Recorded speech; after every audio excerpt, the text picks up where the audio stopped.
Welcome to day 18 in our study through the Bible. We're going to be in Genesis 14 and the assignment from yesterday. If you would like to go back to day 1 of our study, go ahead and click on the link in the cards and the description down below. Look for the playlist Study Through the Bible, and it'll take you right there. This is People of the Free Gift, where we ground believers in their identity in Christ and equip them to reach those caught in religion. If you're new here to the channel, go ahead and click that subscribe button so you don't miss any future studies through the Bible here on YouTube. So let's go ahead and jump right in. Yesterday's assignment, day 18, read Genesis 14. Mark every reference to Abram, Lot, Sodom and Gomorrah, and Melchizedek. Make a list of what you learned about each, and also read Hebrews 6:19 through 7:6. So let's go ahead and jump right in.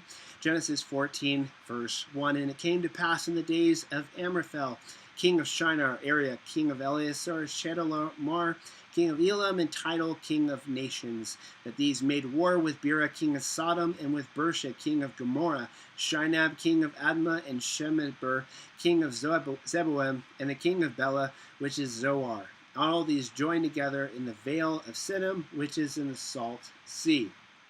Salt Sea, Dead Sea. Read that, okay? So you have all these kings. They're uniting against Sodom and Gomorrah. Guess who's in Sodom? Lot.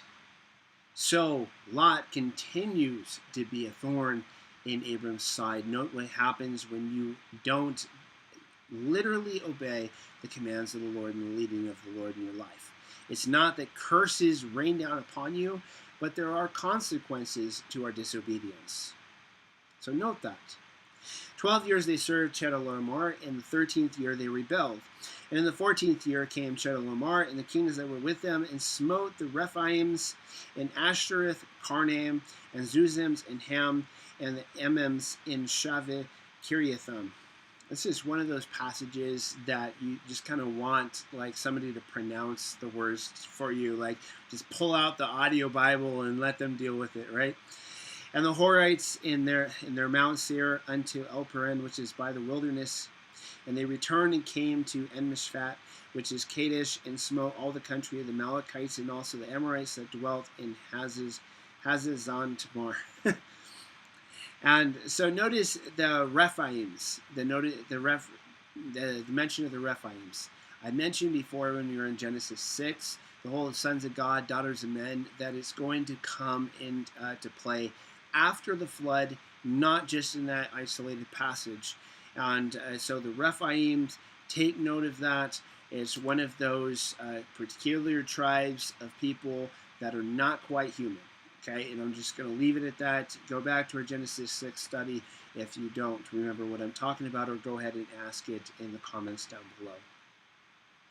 And there went out the king of Sodom, and the king of Gomorrah, and the king of Admah, and the king of Zeboiim, and the king of Bela, the same as Zoar, and they joined battle with them in the vale of Siddim, with Chedorlaomer, the king of Elam, and the Tidal, king of nations, and Amraphel, king of Shinar, and Arioch, king of Ellasar, 4 kings with 5. And the vale of Siddim was full of slime pits, and the kings of Sodom and Gomorrah fled and fell there, and they that remained fled to the mountain, and they took all the goods of Sodom and Gomorrah, and all their victuals, and went their way.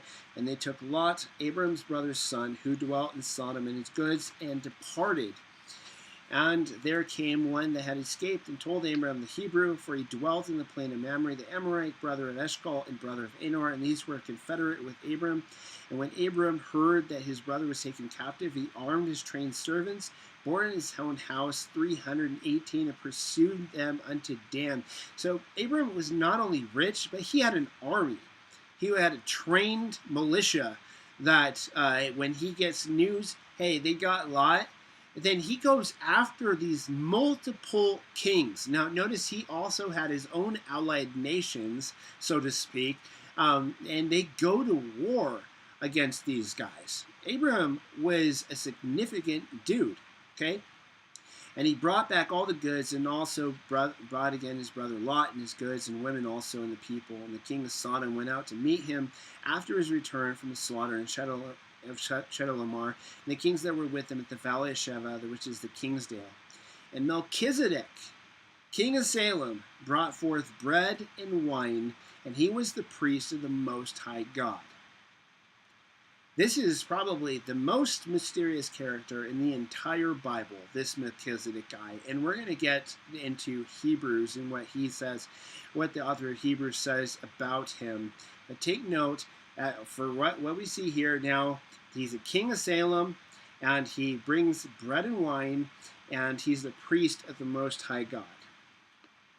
Now, people have made this into he's a priest of some other god, but biblically speaking, if they say the Most High God, that's El Elyon in the Hebrew. That is a title of God, the Most High God, so of Yahweh. So I don't see how you can make this into him being somehow like a priest of some alternate religion, and that Abram is paying tithes, and he's used as a type of the Messiah. So I don't think you can do that, really. So, and he says, and he blessed him, saying, "Blessed be Abram, the Most High God, possessor of heaven." And notice that, blessed be Abram of the Most High God. So he identifies Abram with the same Most High God that he is a priest of. And he's blessing Abram in the name of that Most High God. So, and Abram, and blessed be the Most High God, which has delivered your enemies into your hand, and he gave them tithes of all. So Abram then gives tithes to Melchizedek. And so all of this exchange doesn't make any sense if this is some pagan king. And the king of Sodom said unto Abram, "Give me the persons and take the goods to yourself." And Abram said to the king of Sodom, "I have lifted up my hand unto the Lord, the Most High God." Again, the Most High God, the possessor of heaven and earth.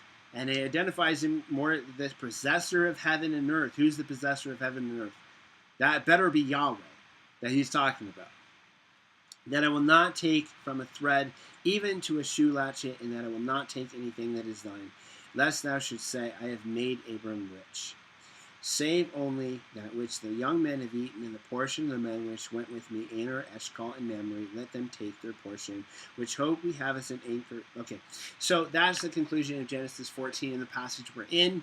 Okay, and notice that Abram's relationship with Melchizedek and his interaction with him was very different from the king of Sodom. King of Sodom wants to pay tribute to and thanks and gratefulness to Abram, and Abram won't take anything from him because he is the king of Sodom. Okay, I'm just saying. So let's get into what it says in Hebrews 6 and 7 about this character Melchizedek. "Which hope we have as an anchor of the soul, both sure and steadfast, which entereth into that within the veil. Whither the forerunner is for us entered, even Jesus, made a high priest forever after the order of Melchizedek." And so the priesthood of Melchizedek is brought about as legitimate and used that way by the author of Hebrews. And so, again, another case that this is a priest of Yahweh, and it's just something we're just not really introduced to prior to this in Genesis. "For this Melchizedek, king of Salem, priest of the Most High God, who met Abram returning from the slaughter of the kings and blessed him, to whom also Abram gave a tenth part of all, being first being by interpretation king of righteousness." Okay, that is what, if you translate Melchizedek, that's what it means, king of righteousness in Hebrew. So another case that this is a priest of Yahweh, it's a godly line, a believer here. "And after that also the king of Salem, which is the king of peace." Okay, Salem means peace, shalom, right? Okay, "without father, without mother." So in the account in Genesis, Melchizedek comes out of nowhere. We don't know who he came from, and that's why he's mysterious. We don't know who his father, who his mother is. We don't know what his family line is. All we know is he's a king. He comes in, he blesses Abraham, he gives him bread and wine. Abraham tithes to him, and you have this exchange. And so he makes the comparison. He didn't have a father, he didn't have a mother. He's without descent. He didn't have beginning of days or end of life, but he's made like, he's comparable to the Son of God. It's not saying that he was Jesus. is saying he is a type of Jesus. He's a picture, a shadow of Jesus in the Old Testament, and he abides a priest continually. Now consider how this great man was, and unto whom even the patriarch Abraham gave the tenth of the spoils. And verily that they that are the sons of Levi, who receive the office of the priesthood, have a commandment to take tithes of the people according to the law, that is, of their brethren, though they come out of the loins of Abraham. But he whose descent is not counted from them received tithes of Abraham, and blessed him that had the promises. It's an argument by the author of Hebrews that Jesus is greater than the priesthood and then the law. And he's writing to a Jewish audience, and he uses a really integral, a really complicated argument. He says, okay, Abram is the line of Moses, right? And so he gives birth to Moses, and that's where the Mosaic law comes from. And yet Abram gives tithes to Melchizedek, and Jesus, who is a type of Jesus. So the law is giving tithes and honor to the greater, which is Jesus. So that's a really integral argument, a complicated argument from the book of Hebrews that relates back to this account in Genesis 14. And so I want to know what you have to say. Is there something that you found that I didn't talk about? Then go ahead and share it with the rest of us here in the comments. And if there's a question that you had that I didn't answer, go ahead and put that down in the comments. And I will be choosing some of those questions for the weekly Q&A at the end of the week. And so tomorrow's assignment, day 19, read Genesis 15, summarize and list God's promises to Abram.